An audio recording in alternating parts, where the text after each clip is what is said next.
This is iFIBER 1 News. Here are today's top stories. Vape shop owners from around Washington converged on the state capitol in Olympia, saying they would be forced out of business if legislation passes to tax vape products by 95%. Forecasters are predicting above-average temperatures in Washington from March through August. A berth in the 1B state girls basketball tournament was on the line Friday night at the Wenatchee High School Gymnasium. Several teams between the Columbia Basin and North Central Washington will be playing in the state basketball tournament this weekend. From the iFIBER 1 newsroom, this is iFIBER 1 News. And it starts now. We're here today to oppose a 95% tax on a product that is proven to be 95% less harmful than cigarettes. Vape shop owners from around Washington converged on the state capitol in Olympia, saying they would be forced out of business if legislation passes to tax vape products by 95%. Vape business owners and consumers on Tuesday morning spoke out against House Bill 1873, co-sponsored by State Representatives Jerry Paulette, a Seattle Democrat, and Paul Harris, a Vancouver Republican. The legislation is intended to tax vape products as tobacco products. More than 100 people from the Tri-Cities and Moses Lake and south to Vancouver and northward to King and Kitsap counties told lawmakers on the State House of Representatives Finance Committee that state tax revenue would vaporize and be lost to internet sales if HB 1873 passes. Prior to the committee hearing, vape supporters shared their concerns and feelings. Kim Thompson is a vape shop owner and co-founder and president of the Pink Lung Brigade, also known as the Anti-Smoking Alliance. Thompson says such legislation would be disastrous for vape shop owners. It would put them out of business. Vape shops would go out of business. These are small shops. Most of our products for mods can range anywhere from $80 up to $150, $200. This tax would double the cost of that.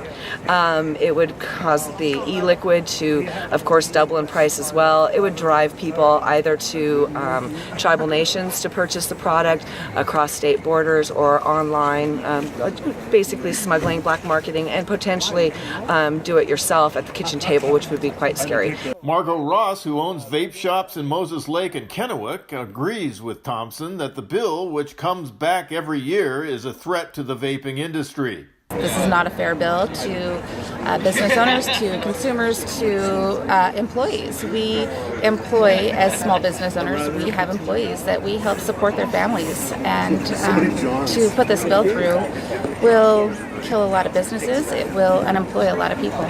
Ross is actively involved in attempts to kill the legislation. Vape consumer Tyler Dennison drove up to the state capitol from Vancouver early Tuesday morning to share why he wants to save the industry.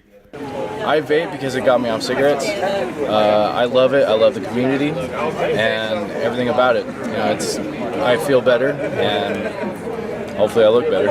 It's really sad to see that people want to take this away from people that are brought together through something that's very harmless.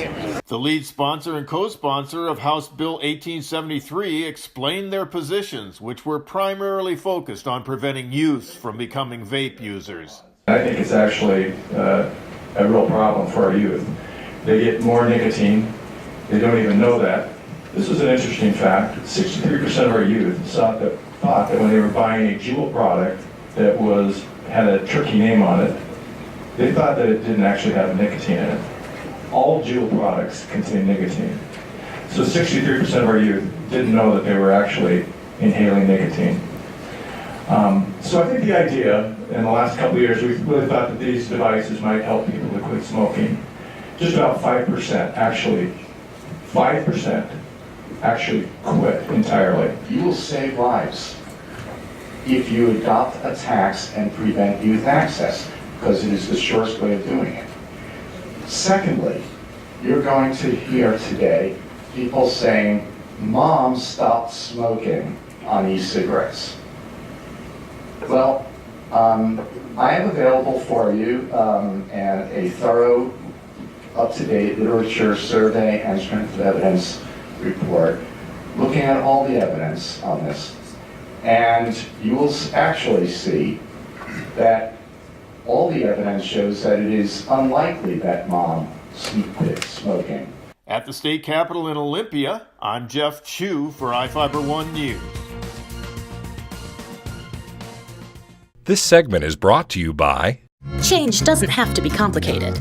With a low-profile microwave hood combination that's ready to install right out of the box. It fits in the same space as your under-cabinet hood, so you can get your microwave off the countertop and make space for the routines worth keeping. The low-profile microwave hood combination, from the #1 selling appliance brand in the USA. Whirlpool Appliances, now available at more furniture in Ephrata. Forecasters are predicting above-average temperatures in Washington from March through August, which could equal more chances for wildfire and drought. In the crucial period from July through September, the chance of above-normal heat in the Northwest approaches 60%. Severe wildfire can be staved off if mountain snowpack is healthy and doesn't evaporate too quickly. And recent snows have helped in that regard. The snow water equivalent, or SWE, that's held in the upper landscape jumped from 74% to 91% of average, thanks to storms between February 5th and February 20th alone. That's 8 million acre-feet of water, as much as what's held back by Grand Coulee Dam. But overall, the Pacific Northwest has received relatively light precipitation through the winter, and since 1955, snowpack in the West has declined up to 30%. Jefferson Robbins, iFIBER 1 News. This segment is brought to you by... Your taste buds bored? Well, then bring them to Jay's Teriyaki. Not only does Jay's have a variety of teriyaki dishes, they also offer mouth-watering salads and sides. Call Jay's 509-764-5155. Jay's Teriyaki, located at 123 East Broadway in Moses Lake, because it's all in the sauce. A berth in the 1B State Girls Basketball Tournament was on the line Friday night at the Wenatchee High School Gymnasium as the Central Washington District champion Entiat Tigers squared off with the champs of the Northeast District, the Inchelium Hornets. The game began on even terms in a first quarter which found Entiat up by 1 point after the opening 8 minutes of play. But early in the second quarter, ill fortune befell the Tigers when senior leader and star point guard Faith Southard got injured and was forced to sit out the remainder of the contest. Entiat's hardship quickly served in shifting the momentum of the game to that point as Inchelium went on a 15-5 run to take a 9-point lead into the halftime locker room. The buzz carried over into the second half for the Hornets as well, who repeatedly stung the Tigers with their fast break and three-point shooting prowess to elevate their advantage to 18 points by the end of three quarters. Inchelium finished off their thorough swarming of Entiat in the fourth quarter with more of the same on their way to a convincing 62-38 victory.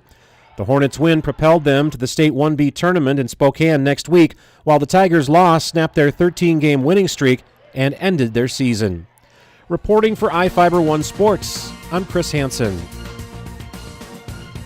Several teams between the Columbia Basin and North Central Washington will be playing in the state basketball tournament this weekend.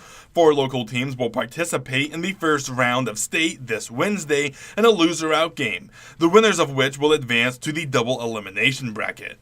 At the Yakima Sundome, there are 2 teams, Royal Boys and Cashmere Boys, who will be fighting for their chance to stay alive in the state playoffs. The Cashmere Boys will play first against the Kingsway Christian Knights. The Cashmere Bulldogs are coming in as the favorite as the number 6 seed, while the Knights are ranked at number 11. The winner of this game will advance to play the number 5 seed in the state, Seattle Academy. Tip-off between the Bulldogs and Knights is at 3:45 p.m. The Royal Knights will see a familiar face when they battle with the Connell Eagles in the loser-out game. Royal is the number 9 seed, while Connell is the number 8 seed. The Knights and Eagles split this season, accounting for each other's only conference loss. Winner will advance to play the number 2 seed in the playoffs, La Center. Tip-off between the Knights and the Eagles will be at 9 o'clock p.m. Meanwhile, at the Spokane Veterans Memorial Arena, 2 more teams prepare to survive their loser-out matchups, the Odessa Boys and the Brewster Girls.